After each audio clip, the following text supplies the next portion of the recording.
Hello or namaste. Welcome to Atypical Dikkatein, a conversation podcast. I'm your host Soumya, and in this podcast, I talk to fellow queer, neurodivergent, and disabled folks. Why? Because I want to.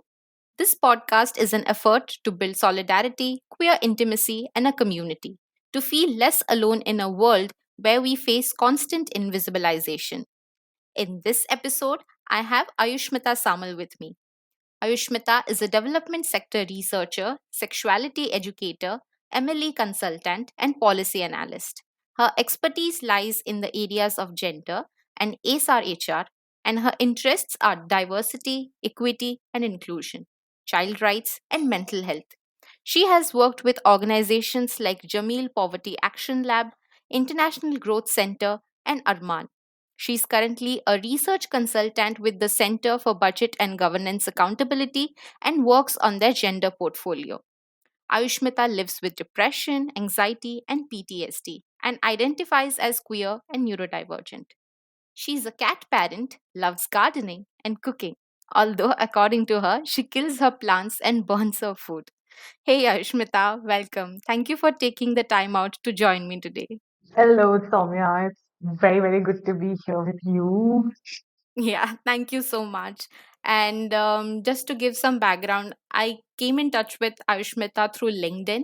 It was a post about experiences of those who are living with mental health challenges or are neurodivergent and how they navigate workplaces. Ayushmita works on a policy brief. So, yeah, we'll start from there. Could you tell us more about your experiences, especially in workplaces, and how you came up with the idea of the policy brief on neurodivergence? Okay, so I got diagnosed with everything you just mentioned at the beginning of this podcast in the summer of 2021. I always knew that I had anxiety and PTSD, but the depression diagnosis was a surprise to me, very honestly. Although, in my defense, the psychologist told me that I have lived with depression for maybe around 15 years, and when I got diagnosed with it, I was about I think less than 24 years old. So I didn't really know what the other side of the coin would look like. And I also never really connected real life, everyday experiences with my mental illnesses until I was handed that booklet with all of these diagnoses about 2 years ago. And even when I did think about how my diagnosis plays into my life, I would always look at my relationships, friendships, partners, but never really my work. It was only in, I think, August or September 2021 when I really started to understand that, okay, this also impacts my work life. And there are certain things that I can't do, or there are certain things that I need to be a certain way at the workplace because of all of this. And that was a period of revelation for about a year until August 2022. This is when I quit one of my jobs, and this research fellowship was sort of opening up. And I was very interested in knowing that my experiences at the workplace is that what other folks who live with mental illnesses and neurodivergence also go through. For example, attending early morning meetings for me sometimes can be challenging because of my PTSD, because I sometimes get nightmares. This was much more commonplace back in 2020, 2021, but has been better since last year. But back then in 2021, early 2022, it was a very common phenomenon for me to wake up sweaty, not being able to sleep because of a nightmare. And attending a meeting the day after such an incident was very difficult. And nobody really understood that, why I was coming late, why some days I would just not be on top of things early in the morning. And I didn't know how to really make them understand, because I did tell them that, this is my diagnosis, this is what uh, I live with. But somewhat there was a disconnect between the diagnosis and the lived experiences. And hence the idea uh, sort of blossomed, in my head that we really need to look at more people with such experiences and how do workplace policies intersect with rights of persons with disabilities. And that sort of introduced me to you also, Samya. Yeah, yeah. Actually, what you mentioned, especially after COVID, I think I have terrible social anxiety because I have been inside the house for so long. And in this space, like this is my safe space, I can control everything, my surroundings. And so going out, meeting new people is very difficult for me. I need to script my conversations, so the idea of going out for work right now is like too much. So that's why I only look for remote roles. Even I like quit my job recently. And yeah, I completely resonate with you that it's very difficult. It's not a level playing field, and it's not equitable, and we need certain accommodations to be able to do that. Because it's just difficult to navigate with so many, like for me, I have terrible sensory sensitivities, and I get really anxious about, like, interacting with people, and I might come across as unapproachable and stuff, but it's just I'm just trying to navigate this terribly neurotypical world. So yeah. You mentioned, being diagnosed with CPTSD. Could you tell us more about how the diagnosis was made, given how accessing a clinical diagnosis is so difficult, so Yeah. inaccessible? So how did you navigate the process? Yeah. So I've been taking therapy since 2019, been a bunch of years now. And my therapist had recommended going to a psychiatrist here in Delhi. And yes, mental health clinics, mental health support is extremely poorly resourced in our country. But if I were to compare, Delhi is marginally better placed than other cities and quite better placed than tier two cities and towns. For example, from where I am, Ranchi, if I were to compare that with Delhi, Delhi is far better. So I think that was really beneficial for me because I was able to access the kind of healthcare that I needed, but also because I was able to pay for it because I had a steady job, a steady paycheck. And the first thing that I did with my paycheck was go to a therapist, like literally, because I always knew that I need professional help. Um, and she had recommended me to a psychiatrist who put me on medication after listening to my case history, my life. And she did not really give me a diagnosis. She just said that, okay, these are some medications that you should take. I don't know how right or wrong that is. I am not in a position where I can comment on that. But some of her medication worked and some didn't. For example, the medication that she gave me to help me sleep didn't really work. Um, Other medications like some for my depression and anxiety, they were working, but it was also a lot of trial and error because the first couple of medication that she put me on would make me extremely tired and lethargic, and also nauseous sometimes.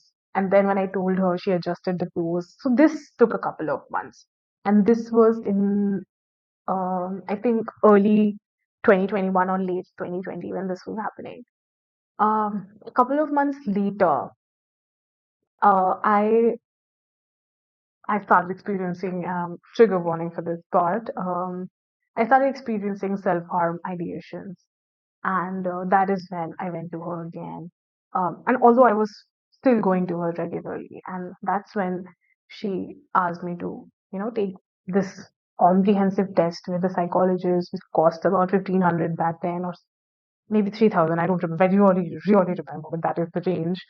And it was a long 180 question long questionnaire with true false or sometimes never always type of objective questions, and I took some time to fill that out. And the first time that I took that test the results didn't even come. The psychologist said that the results are, she cannot interpret them. I have to take it again. Thankfully, I didn't have to pay for it, but I did have to go through that process. Like it was 6 hour long for me sitting down and filling that long 180 question uh, booklet twice. And that is when the diagnosis came in. And I remember I knew that the report was available with the doctor, with the psychiatrist. And I was texting her. I was texting her receptionist. Said, "Hey, please send me my reports. I need to see it. I don't. I want to know what it says." But they were not listening. They were not ready to give it to me. They said that you come down here and then we do it, and that caused a lot of anxiety. And they were well reasoned to do that because these are difficult diagnoses. These are difficult things to come to terms with. So their fear was, what if I don't take it well? What if I look at the word depression or PTSD or anxiety and completely flip and do something? Because I was feeling, experiencing suicidal ideation during this period of time.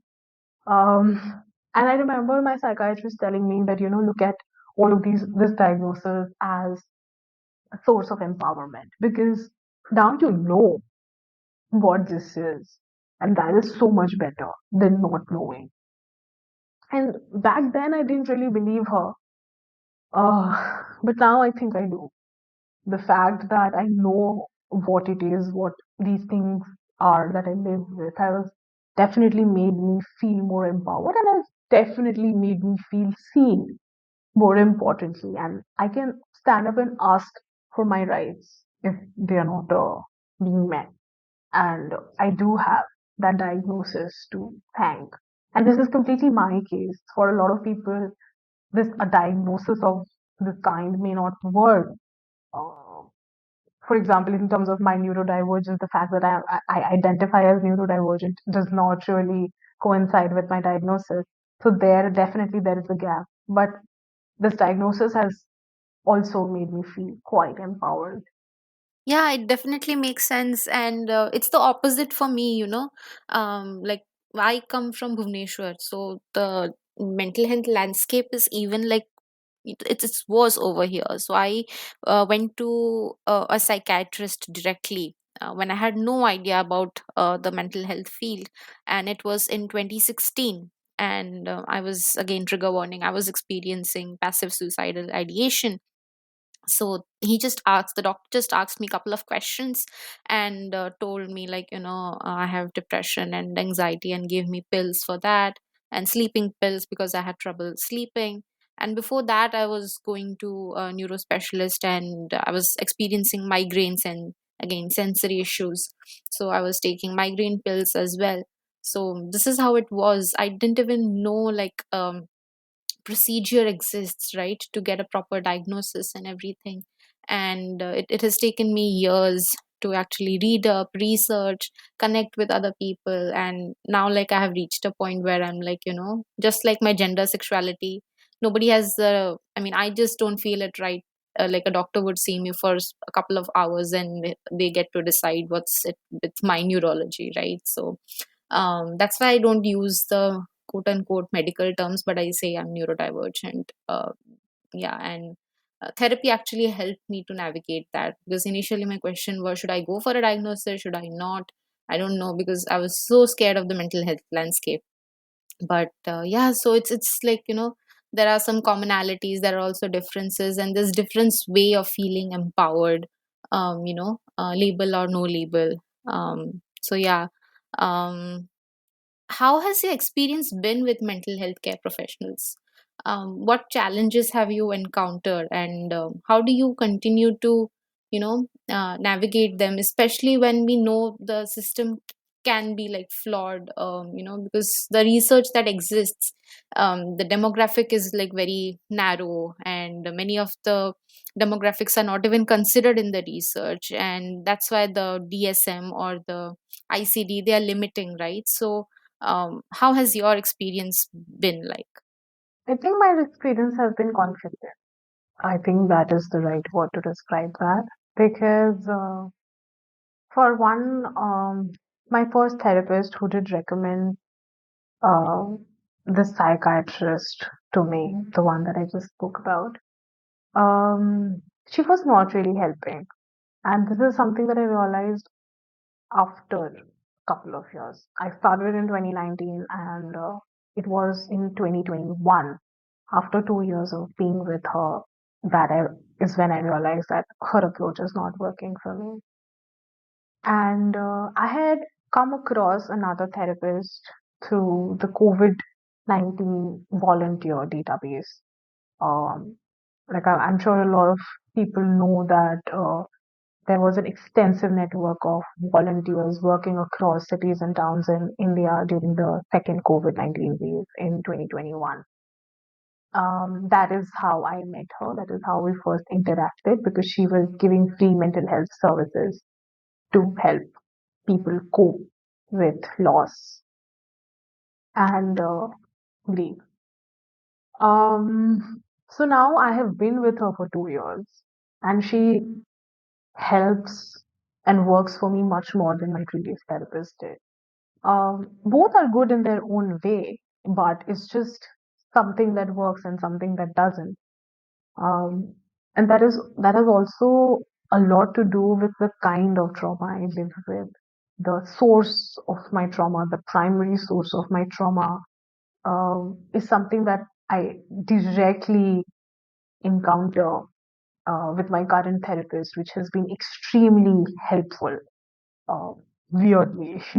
But yeah, that is the case with me.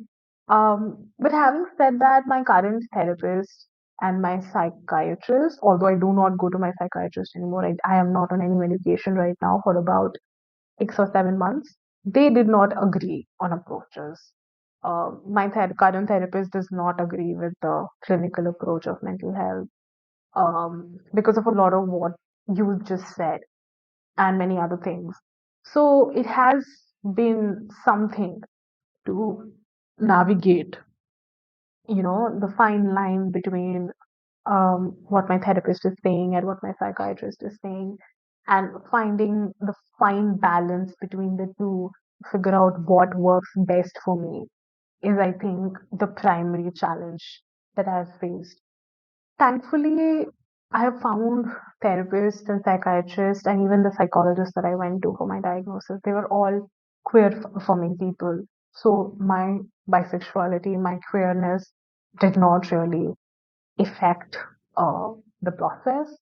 But I do know that in many cases that is what happens, and that is why a lot of queer people end up not taking mental health help, and even in cases where they do, it's sometimes extremely poor experience. So, yeah, I think my experience has been goods and bads, conflicted sometimes, but overall has definitely been beneficial. I'm so glad to hear that. And that's the reality, right? That's life. It's not black and white.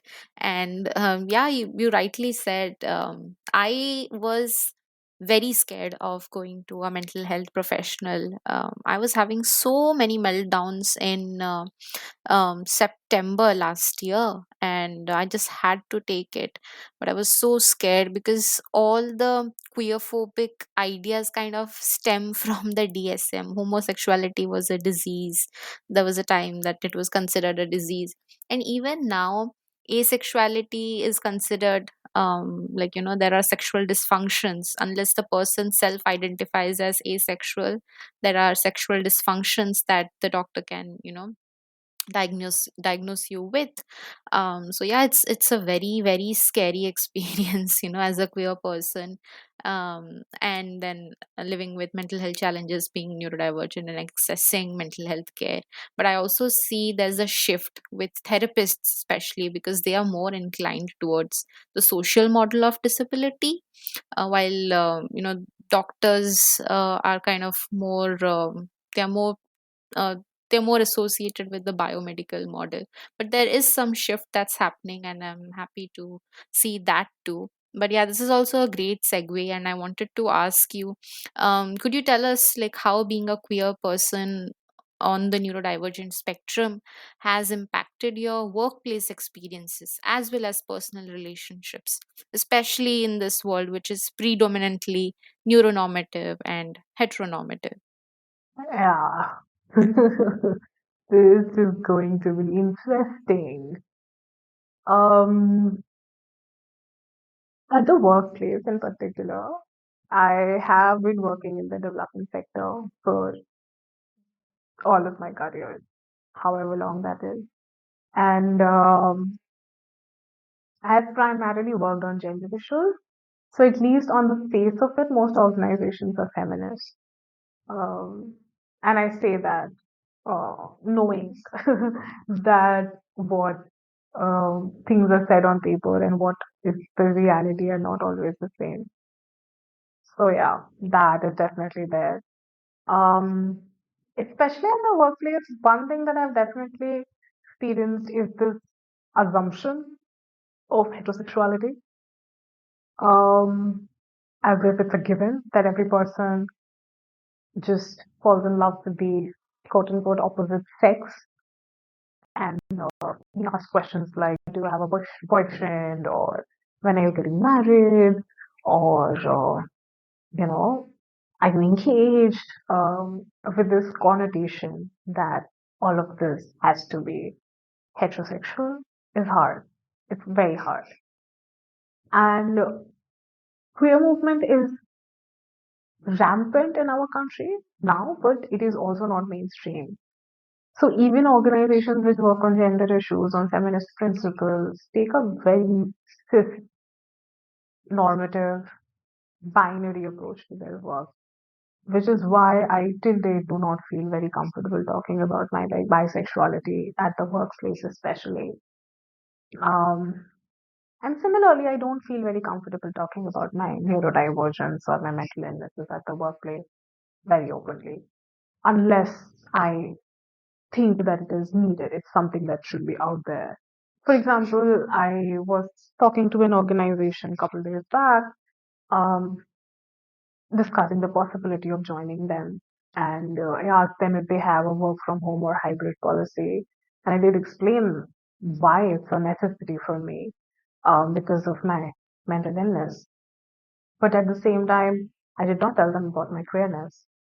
So I think what I do end up sharing is pockets of information based on what is necessary, based on what is needed at that point for me to have a more comfortable, meaningful engagement with them. But having said that, I do encounter queerphobic people at the workplace every now and then. Um, Microaggressions are always there. This um, expectation that everyone is heterosexual, the heteronormativity of all of it is always there. Um, which is when having a colleague who pins a small pride flag on their desk really helps because what it makes me do is pin my own pride postcard on my desk. And that literally happened a couple of weeks back. So those little things make me feel seen. I think the solidarity of it all ultimately is what keeps everyone going in all kinds of ecosystems. And workplaces are no different from that. In terms of my personal relationships with family, friends, at least with friends, the queer part has been a little easier to navigate because, again, Delhi, studied in Delhi University, just the so called elite crowd who have unlearned and relearned stuff. But that can also be very performative at times because a lot of people who appear to be um, queer friendly or an ally are actually queer phobic and just do not show it. So that also happens sometimes. But my neurodivergence has been a challenge for sure in my personal life because, oh man, people just don't understand. It's so hard to explain. And just the fact that we have to explain, it's so difficult to navigate. And sometimes it's also very frustrating because you would think that you can just Google this kind of stuff, right? But just the labor, the emotional labor one has to do to make people understand things is extremely hard to come to terms with. You know, I struggle to explain my depressive episodes. I struggle to explain why I don't want to participate in a social event. I struggle to explain why I want to do certain things alone. For example, I struggled to explain to my workplace why coming to office every day is not possible for me. And I also struggled to explain that to my, uh, people who are close to me, that why it's a need for me. Because, whenever we look at disability, we look at um, physical disabilities.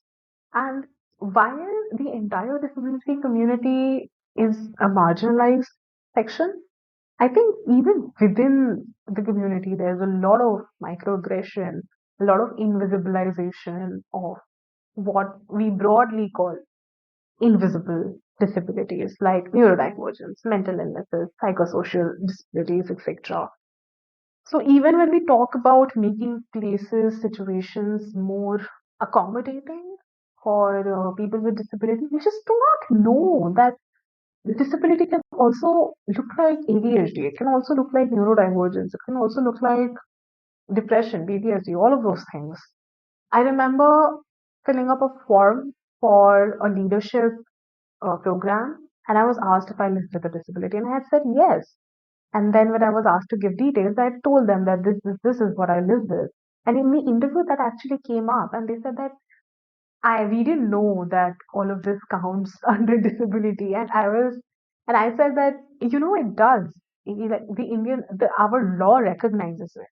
But at the same time, there are so many things that the law does not recognize. There are so many different kinds of disabilities out there which the RPWD Act does not recognize. What about them? Those cases, like even when I do feel seen, even when I am able to put myself, my diagnosis, my identity in a box, even then it is so hard to find my place in the workplace, for example, or in relationships. You cannot imagine how hard it will be if I didn't know how to sort of define what I live with. So yeah, that's what experiences have broadly looked like. There's a clear parallel, when it comes to queerness and disability and neurodivergence, that we have to mask, especially if these disabilities are non-visible. It's non-visible to the other person. To us, it's very much visible. Like we are continuously experiencing it. So there's a parallel that you have to mask in order to get opportunities, in order to get access to spaces. You have to mask at the cost of your well-being in order to get these opportunities and navigate the social world. And like you said, I have meltdowns, I have shutdowns. Like if a lot of things are given to me all at once, I have panic attacks. Sometimes if even more work is given, like something like comes up, it even like uh the senses, like it gets overwhelming, and then I have a meltdown. So, and then after meltdown, there's a round of shame, self doubt, all that stuff, and then shut down. Like why I don't go out of my room, why I stay in my room. People don't understand that. They say that you can try. It's not about trying. It takes a lot of energy. Like in the disability movement, especially in the autistic movement, I self identify as an autistic person. So, in the autistic movement, there's this theory called spoon theory and the folk theory. So, every day we have a certain number of spoons to do our everyday work, be it brushing, showering, work, whatever. And when more things come up, and they take up extra spoons, so we are left with fewer spoons. And again, we have sleep difficulties and stuff. So, the next day we start our day with even less number of spoons. And then when the folks come in, like extra work, or uh, unexpected stuff. So they, the folks are like kind of what, pinching or like sort of like attacking, right, our senses, and that takes up even more spoons. So ultimately we are just living with, trying to survive this world with lesser and lesser number of spoons. So that's why it's very difficult. This is the analogy that I use to usually explain it to people, that why I feel so tired and depleted. But yeah, like there's a clear parallel between queerness and these non-visible disabilities, because the idea, like when you say disability, the first thought that comes to people's mind is like a wheelchair user or someone with a crutch. So yeah, that needs to change. Could you tell us a bit more about like the law aspect? Like I have no idea about it. So what are the things that are covered under our law when it comes to disabilities? Can you tell us a bit more about that? Mm, so a lot more than what we think is covered. But having said that, I don't have the expertise on all of them. What I do know is that a lot of the things that we talk about in the mental health discourse is included in the law. Um, the RBWD Act has a list of 21 disabilities which it recognizes, and mental illnesses are a part of them. It's a very broad categorization, a very broad definition. But yes, what the law does tell us, um, has for the community, is this clause around reasonable accommodation, which essentially means that places like workplace, airports, railway stations, hospitals need to be designed in a way that persons with disability can also find them accessible. Now, this means both having ramps, elevators, um, people to assist persons with disability. It also means not designing our cities in a way that it impacts people with psychosocial disabilities. For example, for some people, loud noise, bright lights can be triggering. Um, so the act does provide reasonable accommodation as a clause to navigate that. Reasonable accommodation can also be adopted in the workplace. In fact, one of the key aspects of my research project is to understand how reasonable accommodation can be extended to people at the workplace who live with mental illnesses and neurodivergence. What could it mean? Could it mean remote work? Could it mean having cubicles and cabins instead of a common area of work? Could it mean no questions asked leaves? Could it mean hybrid work? What could it mean? Um, for me, for example, um, asking for hybrid mode of work, wanting to go to office maybe only 2 to 3 times a week and not for 5 days, is me asking for reasonable accommodation. And that is something that the law equips me with. Unfortunately, in most places, this is either not known or not incorporated in the organization policies.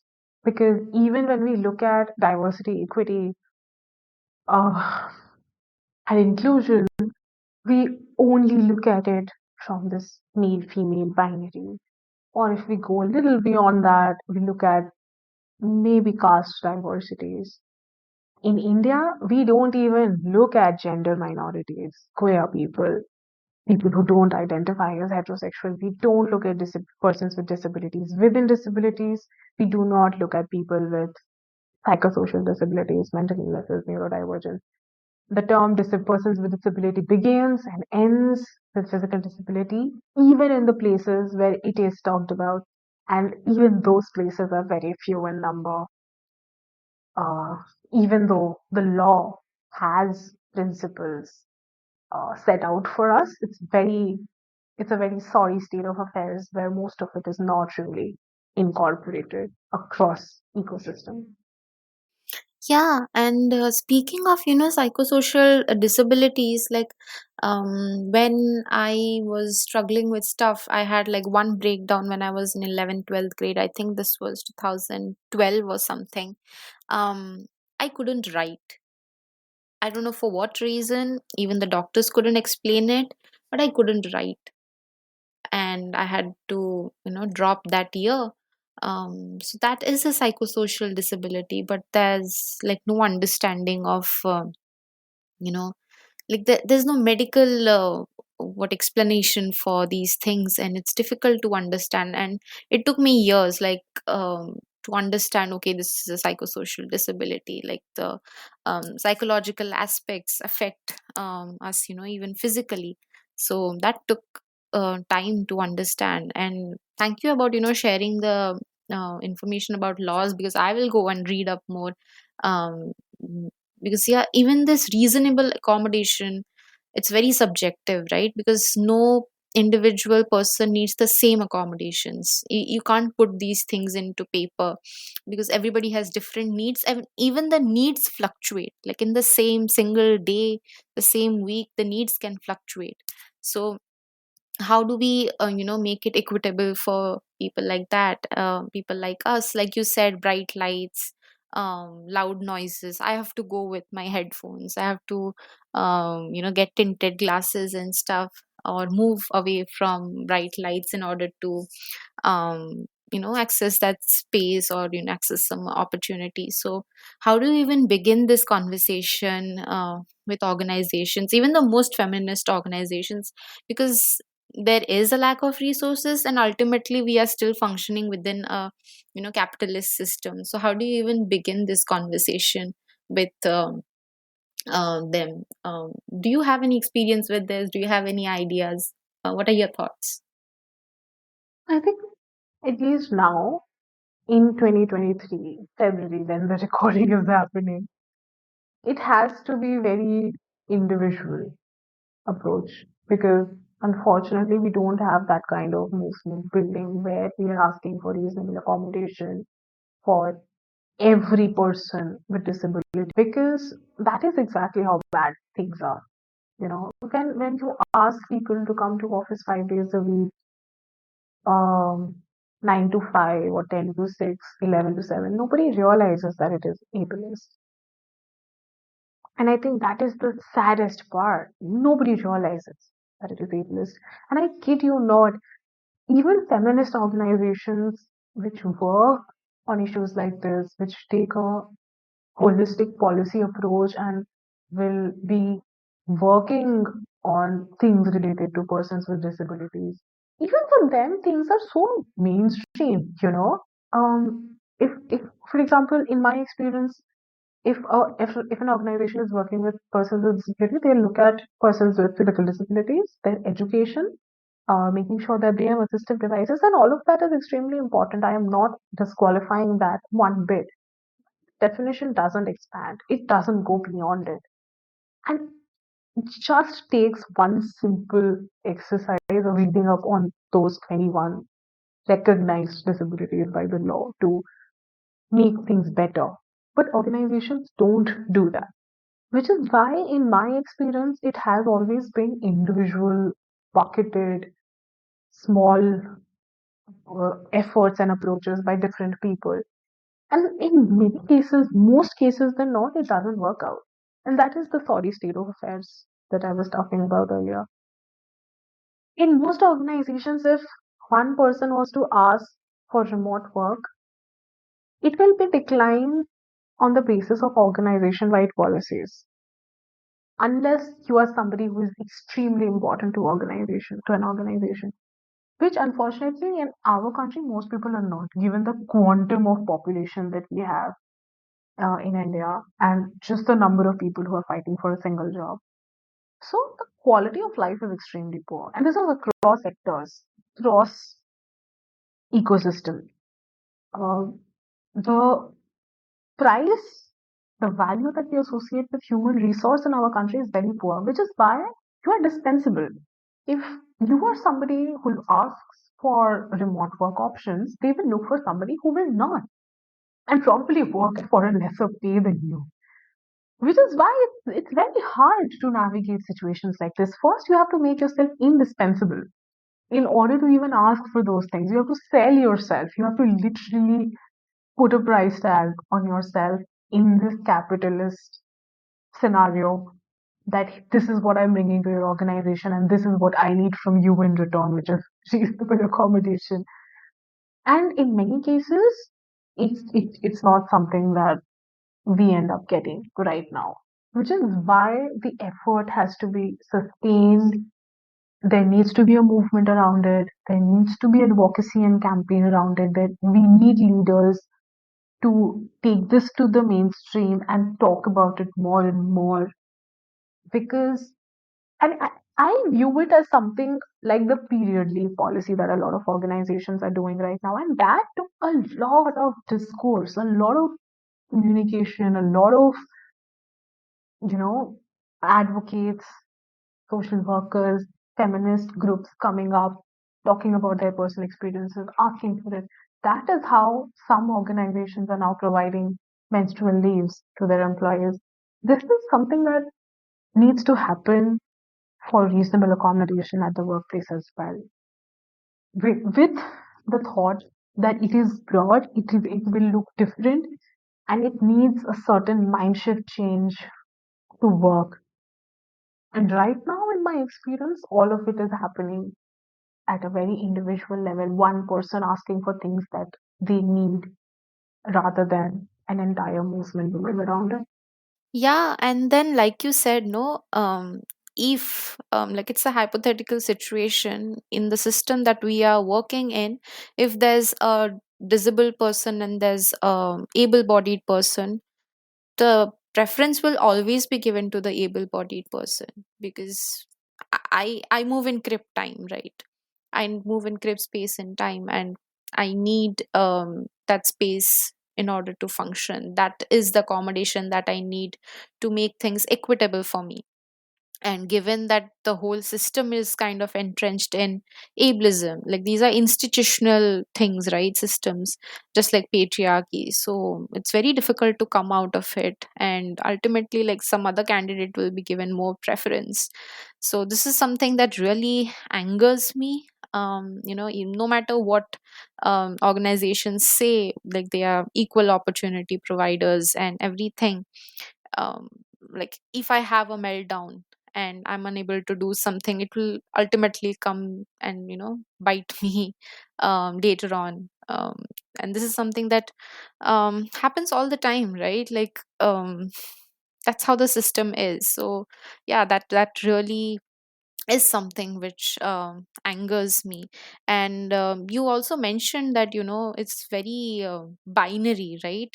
Like people still talk about manels, and then it's very like man versus woman kind of thing, but there are queer people, there are queer and disabled people. So where are these voices from the margins? And that something comes to my mind, like you work in the ASR HR space, right? So how has it been with like for you, especially when it comes to these multiple marginalizations? How is it given, like how do people talk about it in the ASR HR space? Mm, I think even if you look at the SRHR, it's a very broad term to use. It's a very broad picture to look at because within SRH there is gender-based violence, there's menstrual health, there's mental health, there's abortion rights. There's so much. But talking specifically about the areas that I have worked on, for example, within maternal child health, within family planning, we don't look at religious minorities, their beliefs, their practices, and how that translates into SRH practices. We are absolutely ignoring SRH. We are absolutely ignoring menstrual health, for example. And the pandemic was a very good example of that. There was nobody really understood that if if you put people in a house, lock it, in the lockdown scenario, gender-based violence will increase. Nobody realized that. It's as a policymakers haven't been told for all these years that gender-based violence happens at home within domestic spaces. They apparently didn't know that. There's so little policy effort going into that area. Um, India stopped manufacturing sanitary napkins for the first 7 days during the lockdown in 2020. It's always an afterthought. It's always an afterthought during disasters, in floods, in many cases. Period pad sanitary napkins are not given as a part of the relief kit. Relief kit has rice, dal, whatever. It doesn't have a sanitary napkin. And that is something that actually does happen. It used to happen in Assam. It has stopped now. Um, but it took change makers. It took advocates fighting for it to change, which is why I say that it is always an afterthought. We don't even know how access to abortion has been impacted by the pandemic. We don't know how many women, how many pregnant people were not able to access abortion care in our country because of the lockdown. We do not even know those things, and we don't even go towards marginalized castes, marginalized classes, genders, or religious minorities. We don't even think about it. It's such a surface level understanding of SRH issues and practices in our country. Female genital mutilation is till date not something that we talk about, but it does happen in our country, and that is also a part of SRH. So I think in the area where I work, SRH is something that India is lagging behind extremely because our understanding of SRH is limited to maternal child health, which is something that has definitely improved over the last few years. But there is nothing happening beyond that. India has so many people who get cervical cancer every year, die from it. And now we have uh, a vaccine being developed, but there is so little, there is actually none public expenditure on HPV vaccine uh, at the union level, only at the state level, where some states are providing free vaccines to teenagers for HPV. Um, Cervical cancer screening data is so poor. If you look at the NFHS 5 data, which is the National Family and Health Survey 5 of 2019-20, cervical cancer screening rates across states are extremely poor. It ranges anywhere between 0 to 2%. And we have people dying of these things every year. And within these categories, we don't even think about queer people, gender minority people, marginalized castes. Data is extremely scarce, and the data that is available on all of these issues in our country is extremely poor, which is why most of these problems are not even something that we really understand, according to me. Yeah, I mean, I don't think there's gender segregated or, data for disabled people. Like, is it there? Like, I don't know. Do you know if it's there? I don't think so. No, Right? we don't. We Yeah. have very poor data collection on persons with disability. I think even the number of people who live with disability is something that is contested across sectors in our country because it's in terrible shape. Yeah, exactly. Like, and even then, it's like mostly always talked when it comes to disability. It's always physical disability, right? So that's something like really, I don't know. It just bothers me. And whenever I talk about this, people are quick to say that okay, hey, improvement is happening. But no, there are so many areas that we are not looking at.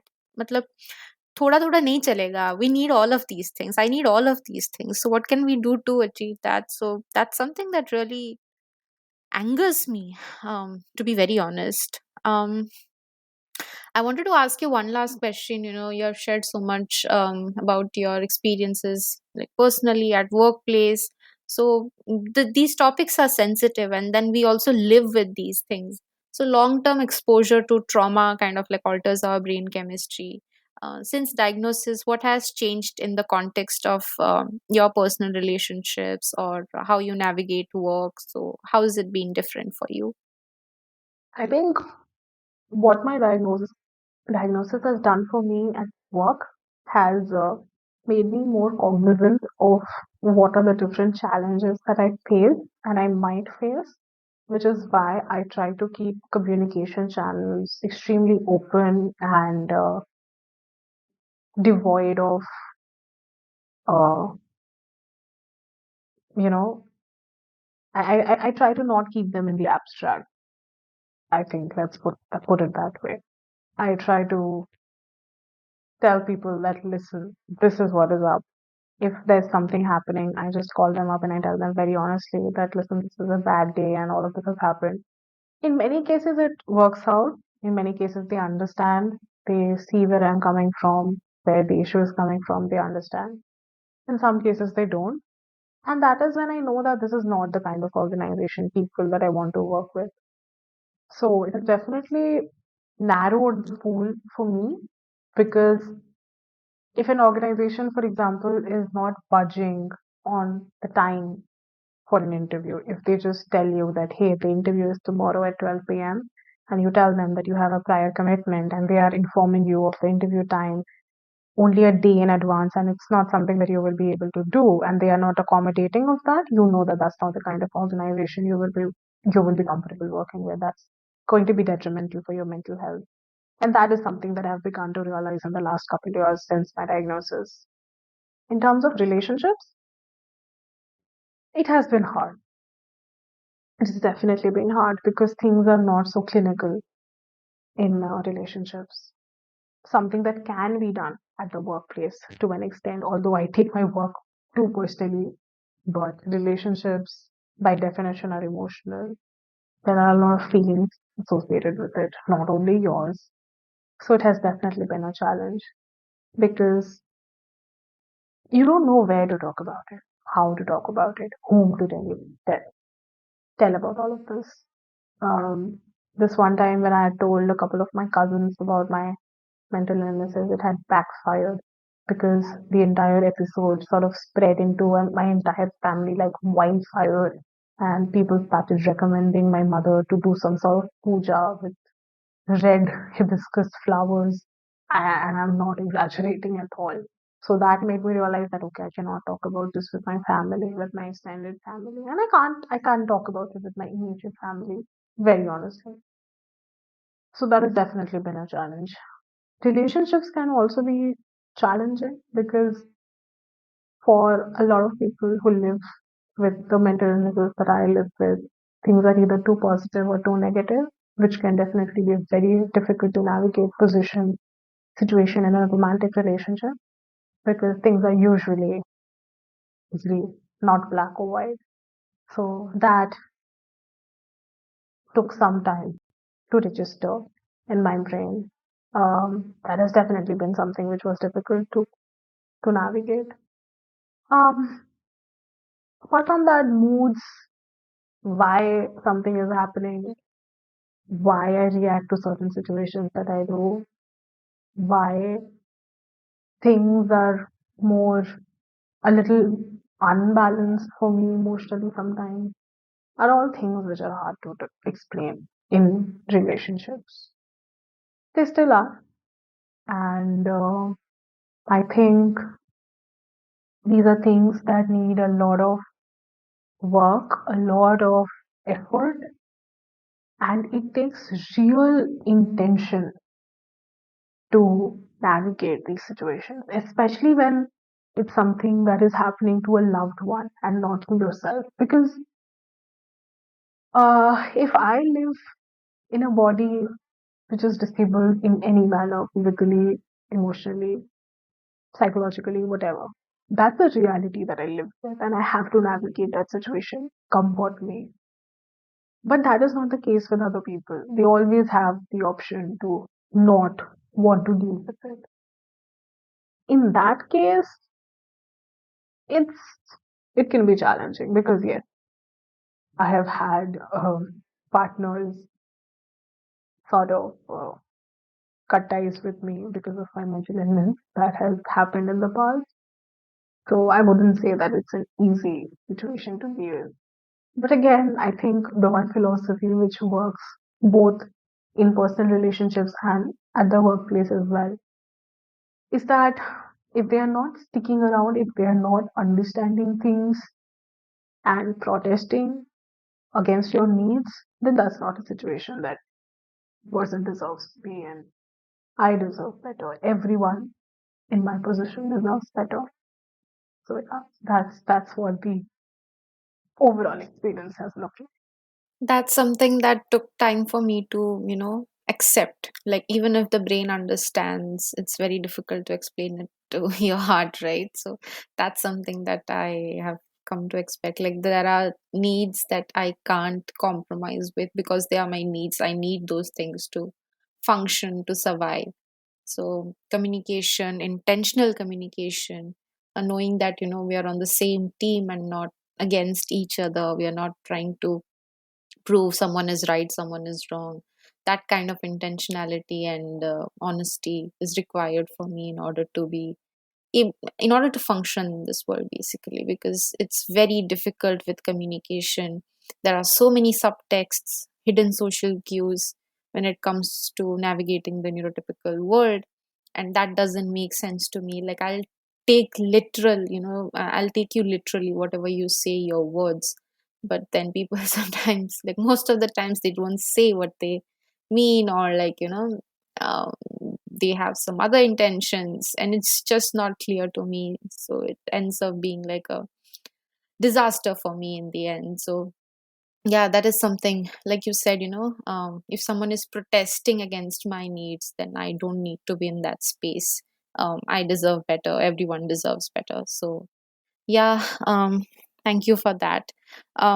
This was like an incredibly validating conversation for me. And this is why I wanted to start this podcast, to bring these stories so people hear it. They hold the space for us to hear these stories and these uncomfortable truths, because nobody even like thinks about these things. Right, it's like, who cares like how bright the light is, or how loud the noise is, or how loud the lift's sound is. All that stuff nobody cares, and this is something we live with every single day. How things are inaccessible, public spaces, and just trying to navigate this able-bodied world, how difficult it is. So thank you, Ayushmita, for joining me. Any parting thoughts from your end? Well, not a lot, but I would definitely look forward to listening to all the other podcast episodes that you come up with in this area, because this is an area of interest for me. But yeah, if like you said, like if even a single person has listened to us talk about all of this, and if it feels a little more heard, a little more seen, and if they think that there is solidarity out there, I think that's what the intention was, at least for me. And that's what's important for me. Yeah, absolutely. Like, that's what I started with. Like, just one person. Let one person hear our stories. Thank you again, Ayushmita. Thank you to the listeners. If you are hearing this message, you have listened to the entire episode. So, thank you for sticking around. If you enjoyed the episode and would like to support it, do consider sharing it with others or giving a shout out on social media. You can listen to Atypical Dikkate on Spotify. And if you want to reach out to me, your host Soumya, check out the Linktree link in the description. See ya.